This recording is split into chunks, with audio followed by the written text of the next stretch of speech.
Merci Angélique. Très bien, merci Stéphane. Donc, bonjour à tous. Je vais donc démarrer cette présentation des différents programmes. Et en ce qui me concerne, je vais donc vous parler du programme de cancérologie. Mais avant cela, j'aimerais remercier Stéphane pour toute l'énergie qui est mise dans ce programme Data Santé. Les journées et les séminaires sont toujours très riches avec des intervenants de qualité. Il est vrai que la réflexion est développée d'une manière très conséquente et c'est important pour nous. Donc merci d'avoir sollicité la cancérologie. Quand je remercie Stéphane, c'est bien sûr tout le groupe de travail qui porte ce projet. Donc, dans quel contexte ce programme en cancérologie se développe? En fait, il s'agit de celui de l'Institut de cancérologie de l'Ouest, qui, pour rappel, concerne le centre de lutte contre le cancer, le centre Négo du Chou à Nantes et le centre Paul Papin à Angers. Et donc, depuis ces dernières années, et plus particulièrement depuis un an avec son nouveau directeur, Mario Campone, c'est une approche intégrative en référence à la médecine intégrative qui est développée. En fait, cette organisation va intégrer d'une part une approche multi- et interdisciplinaire, mais également va s'appuyer sur un continuum du laboratoire au lit du patient et du lit du patient au laboratoire. Donc sur cette diapositive, vous pouvez voir sur le schéma de gauche l'ensemble des données auxquelles nous pouvons avoir accès. Donc les données liées à la maladie, bien évidemment, de la personne qui est traitée pour son cancer, donc dans ses aspects moléculaires, cellulaires, biopathologiques. Des données liées à l'individu lui-même, donc pharmacogénétique, épigénétique, démographique, et je reviendrai plus particulièrement sur les données liées à la personne, et des données liées à l'environnement. Tout cela pour aboutir à certains algorithmes qui vont, des algorithmes de prédictivité, donc sur l'efficacité, la toxicité et la prévention. Partie de droite, donc un second schéma qui illustre ce qu'on appelle le cercle vertueux de la médecine intégrative, où là, comme vous pouvez le voir, on va s'appuyer sur ces productions de données qui sont diverses et variées, sur l'intégration de ces données, l'analyse de ces données, bien évidemment, les modélisations et les validations. Autre schéma qui reprend cette approche intégrative, donc vous l'avez compris aussi bien dans une approche clinique que de recherche. Bon, c'est un schéma très, très général et en même temps assez spécifique parce que vous voyez que les données concernent la clinique, je viens de l'évoquer, la biopathologie, ce qu'on appelle les omics aujourd'hui, ces nouveaux outils diagnostiques, et puis la recherche fondamentale en lien avec la recherche de transfert. Alors, de notre point de vue, de nos disciplines, on peut effectivement se poser la question, qu'en est-il des sciences humaines et sociales dans ce contexte d'approche dite intégrative? Alors en cancérologie, la discipline clé, la discipline phare, parmi tant d'autres, c'est la psychologie clinique, mais aussi la recherche. Et donc nous développons depuis plusieurs années maintenant cette approche dite intégrative en psycho-oncologie et en éthique. Qu'est-ce que cela signifie? En fait, ce qui nous intéresse, c'est de considérer l'individu à toutes les étapes de sa maladie, depuis l'annonce du diagnostic, durant les étapes de traitement, mais aussi après les traitements, donc dans la phase de rémission, dans la phase de récidive, jusqu'à la fin de vie, mais aussi dans l'après-cancer. Donc notre focus est mis sur l'étude des déterminants biologiques, mais surtout psychologiques, socio-économiques, de la qualité de vie, du bien-être subjectif.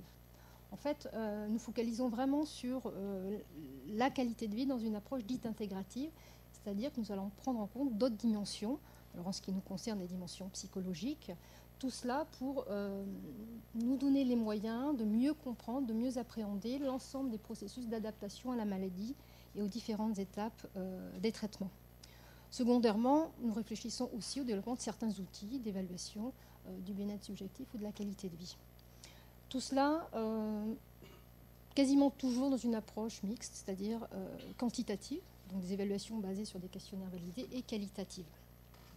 Comme vous le voyez, la flèche du bas signifie également que nous menons une réflexion éthique, donc nous avons un questionnement éthique qui sous-tend l'ensemble de ces travaux de recherche, où nous interrogeons la qualité de vie et comment est-ce que cette qualité de vie peut-elle participer de la décision médicale.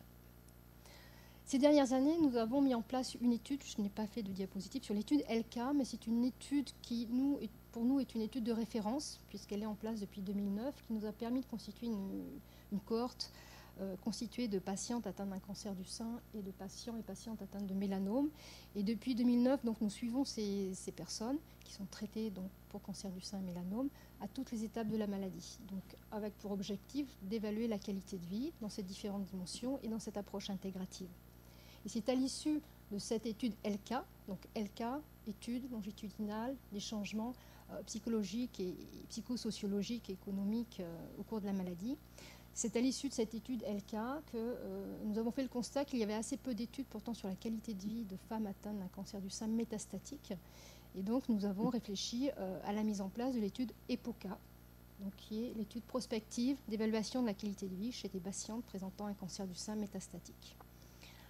Donc, le constat a été fait que la qualité de vie était peu étudiée et comme vous le voyez, les chiffres sont toujours inquiétants en cancérologie, mais lorsqu'on fait le constat que la médiane de survie de 24 à 30 mois a un pré-diagnostic de métastase et que ces patientes vont avoir à accueillir, vivre ou subir différents traitements qui combinent à la fois chimiothérapie et hormonothérapie, on peut concevoir que la qualité de vie dans toutes ces dimensions va être impactée. Donc nous nous sommes posé la question de cette qualité de vie. Donc toujours dans une dimension longitudinale, pour nous c'est très important de voir l'évolution, la cinétique dans le temps pour mieux comprendre ce qu'il en est de ce vécu. Donc là l'objectif principal c'est d'évaluer et d'écrire l'évolution au cours du temps de cette qualité de vie. Et l'autre dimension qui renvoie à l'approche intégrative, c'est vraiment de se focaliser sur la vulnérabilité psychique que nous évaluons à partir de l'anxiété, de la dépression, de la détresse psychologique. L'étude EPOCA est une étude qui démarre. Donc au jour d'aujourd'hui, nous avons seulement 7 inclusions, puisqu'elle a démarré il y a 3 mois. Mais comme vous l'avez compris, elle s'appuie sur l'étude LK qui elle-même est toujours en cours. Autre objectif qui est important dans cette étude, donc je viens d'évoquer l'évolution de la qualité de vie au cours du temps, mais c'est de connaître les processus de décision de changement de traitement chez les oncologues. Donc il faut savoir que ces femmes qui sont traitées, comme je le disais préalablement, vont alterner des traitements de chimiothérapie et d'hormonothérapie. Et la question qui se pose pour les oncologues, pour les patientes, c'est de savoir à quel moment il va y avoir un changement. Qui va prendre la décision ? Et comment cette décision va-t-elle être prise et à quel moment. Donc là, nous avons pour projet d'interroger les médecins qui eux-mêmes sont parfois en difficulté par rapport à cette prise de décision, mais qui vont aussi prendre en compte, et c'est là où on est dans la dimension aussi des big data, qui vont prendre en compte donc, des données biologiques, médicales, de traitement, mais aussi psychologiques. Donc secondairement, nous pourrons également évaluer les difficultés, obstacles au changement de traitement. Voilà le design de l'étude. Bon, ça c'est très méthodologique et cette diapositive est assez difficile à lire. Tout cela juste pour repérer que, vous voyez, on suit les patientes dans le temps, qu'il y a différents temps d'évaluation qui en fonction du traitement, puisque en chimiothérapie, on va évaluer 1 mois après le diagnostic, puis tous les 3 mois, et en hormonothérapie, 1 mois du diagnostic, puis tous les 2 mois. Autre dimension, donc c'est la réflexion éthique qui sous-tend le travail, cette étude.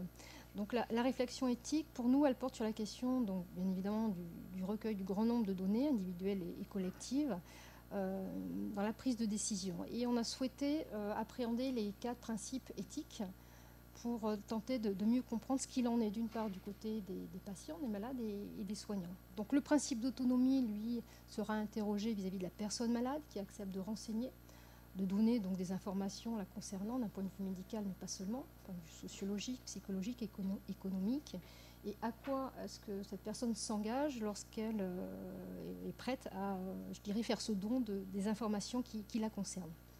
Les principes de bienfaisance et de non-malfaisance seront, eux, interrogés au regard de l'intérêt de l'utilisation collective des données de grande envergure. Et le principe de justice permettra de réfléchir sur l'accès aux soins spécifiques et donc la réflexion à mener en lien avec les aspects médico-économiques, même si, bien évidemment, la dimension de justice, le principe de justice ne se réduit pas aux aspects médico-économiques. Autre projet de recherche dans le cadre du programme Data Santé, un projet qui s'appelle Biopic et qui est mené par Marianne Bourdon, qui est postdoctorante et présente dans cette salle. Donc la problématique, vous la connaissez tous très bien maintenant, c'est celle de l'essor de la collecte des données massives pour aboutir à des algorithmes à visée décisionnelle, préventive ou autre. Et donc comme je viens de l'évoquer, de nombreuses questions éthiques sont soulevées. Là, nous allons vraiment poser la question du ressenti des patients et qu'est-ce qu'ils pensent des big data. Donc l'objectif de cette étude qui va être menée très prochainement par Marianne est de recueillir l'opinion des patients traités pour un cancer, donc d'évaluer leur représentation et leurs croyances à propos des big data dans le champ de la santé. D'un point de vue méthodologique, ce sera exclusivement une approche qualitative à partir de focus group.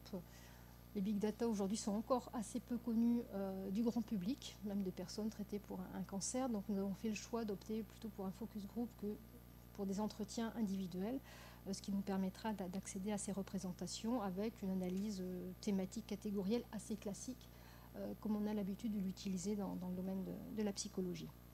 Les résultats attendus, donc mieux comprendre les représentations, les attentes et les croyances des patients vis-à-vis des big data, mais également nous focaliser sur les risques perçus. Est-ce qu'aujourd'hui, ces patients qui sont traités pour un cancer, qui sont parfois contraints de donner beaucoup d'informations d'eux-mêmes, du point de vue médical, mais comme on vient de le voir avec le développement des études en psycho-oncologie, également d'un point de vue psychologique, est-ce qu'ils perçoivent des risques à cela? Quels préjugés peuvent-ils avoir?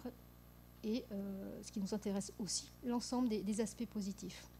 Donc je terminerai en soulignant que l'objectif de cette étude, c'est d'une part de faire des préconisations en termes de critères à prendre en compte dans les processus de labellisation éthique, également d'intervenir auprès des soignants pour les aider dans la prise en charge sur les informations à donner aux patients, notamment dans les lettres d'information, et peut-être de manière plus générale avec les perspectives d'ouverture, faire des préconisations auprès de développeurs d'applications mobiles ou d'objets connectés, puisqu'on sait que dans le futur, nous allons aussi tendre vers cela.